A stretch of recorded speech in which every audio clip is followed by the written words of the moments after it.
Supra. Ever heard of it?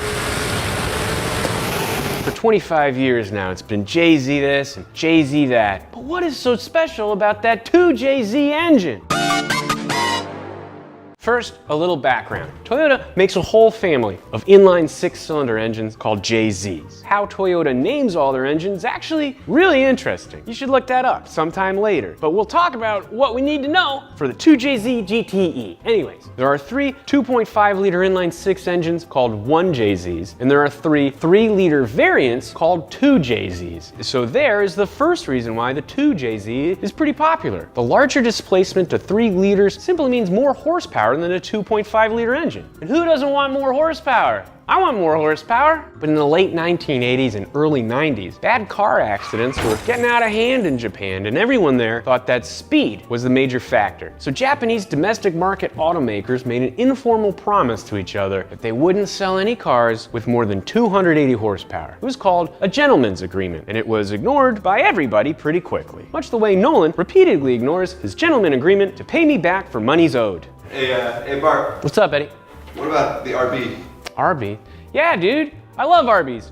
You go, get me a big Montana, I'll keep rolling. Look, everybody knows speed doesn't really hurt. It's the sudden stops that get you. At the same time automakers all promised not to jump into a horsepower war, the exchange rate was really favorable for the yen. If you're an econ kind of car nerd, check out James talking about the LS400.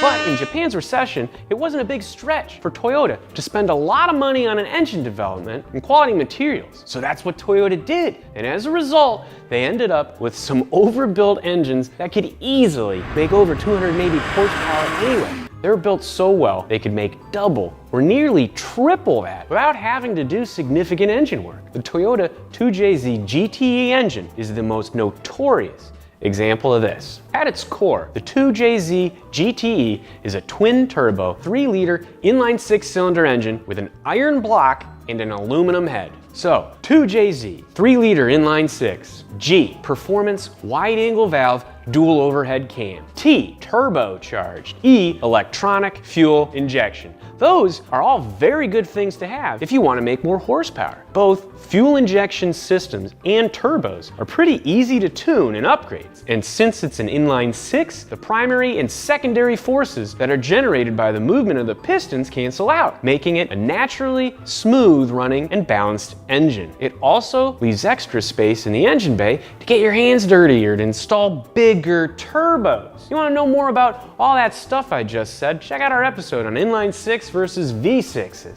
American market Supras were sold with bigger fuel injectors, stronger turbos, and different cams than the JDM cars. That helped them make 320 horsepower at 5,600 RPM and 315 foot-pound of torque at 4,000 RPM. In its stock form, the 2JZ uses a sequential turbo setup. The first turbo spools up around 1,800 RPM, and then the second turbo starts making boost around 4,000. This kind of setup reduces turbo lag.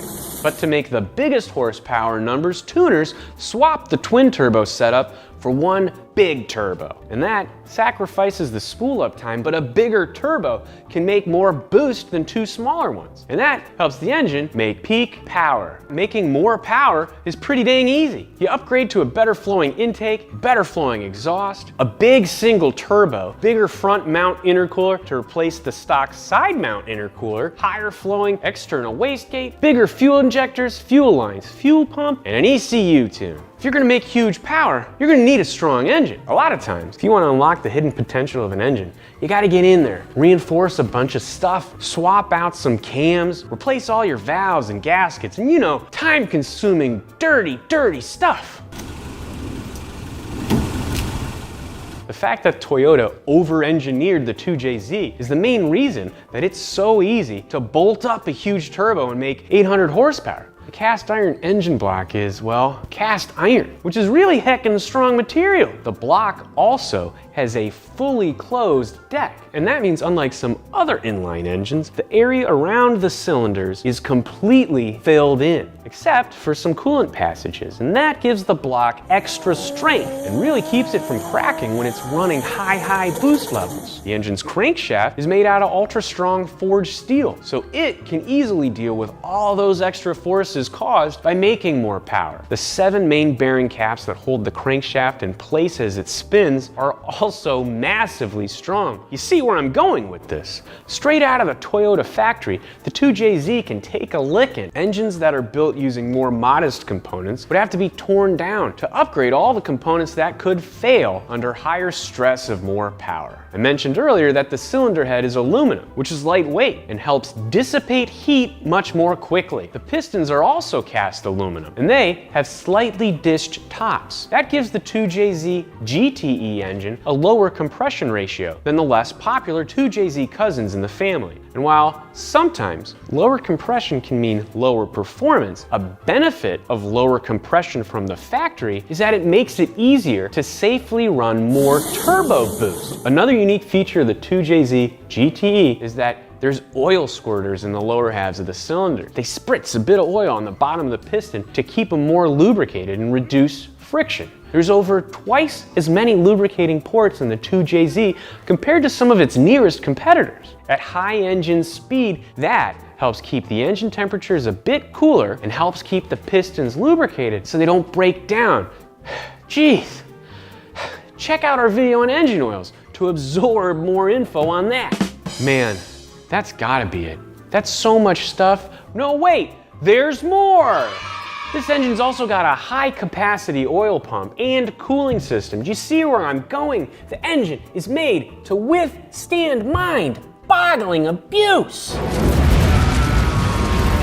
JDM Toyotas got variable valve timing in '98, but the US didn't. You wanna know more about valve timing? Check out the video on VTEC. Turns out people are just fine with the non-VVT 2Js because it's a non-interference engine. So if you're running at 6,000 RPM and the timing belt breaks, a non-interference engine means the pistons won't smash up into your valve. With variable valve timing, it doesn't always know that the belt broke. So the piston is still driving up, the valve might be pushed down to open, and kaboom. You got a bent valve. The non-VVT 2jz is not a valve bender, which means if the belt breaks or you skip a tooth, you don't gotta get inside there and replace all the valves, which is both pricey and time consuming. So why all the love on the 2jzgte? It was a beautifully designed, over-engineered cast iron behemoth that, because of its inline design, is somehow still elegant. It feels like the engineers designing it took into consideration every possible condition that could damage an engine, and they designed around all of them. They created a nearly bulletproof inline six, and people love it so much that there's immeasurable aftermarket parts, forums, and assistant if you want to start working on one. Now, we're all jazzed up because there's some cars coming off the line in the last few years making ballpark 800 horsepower. There have been 2jzs reportedly boosted and tuned to 6, 7, and yeah, even 800 horsepower with stock internals, and even more when you swap out them guts. 2jz engine!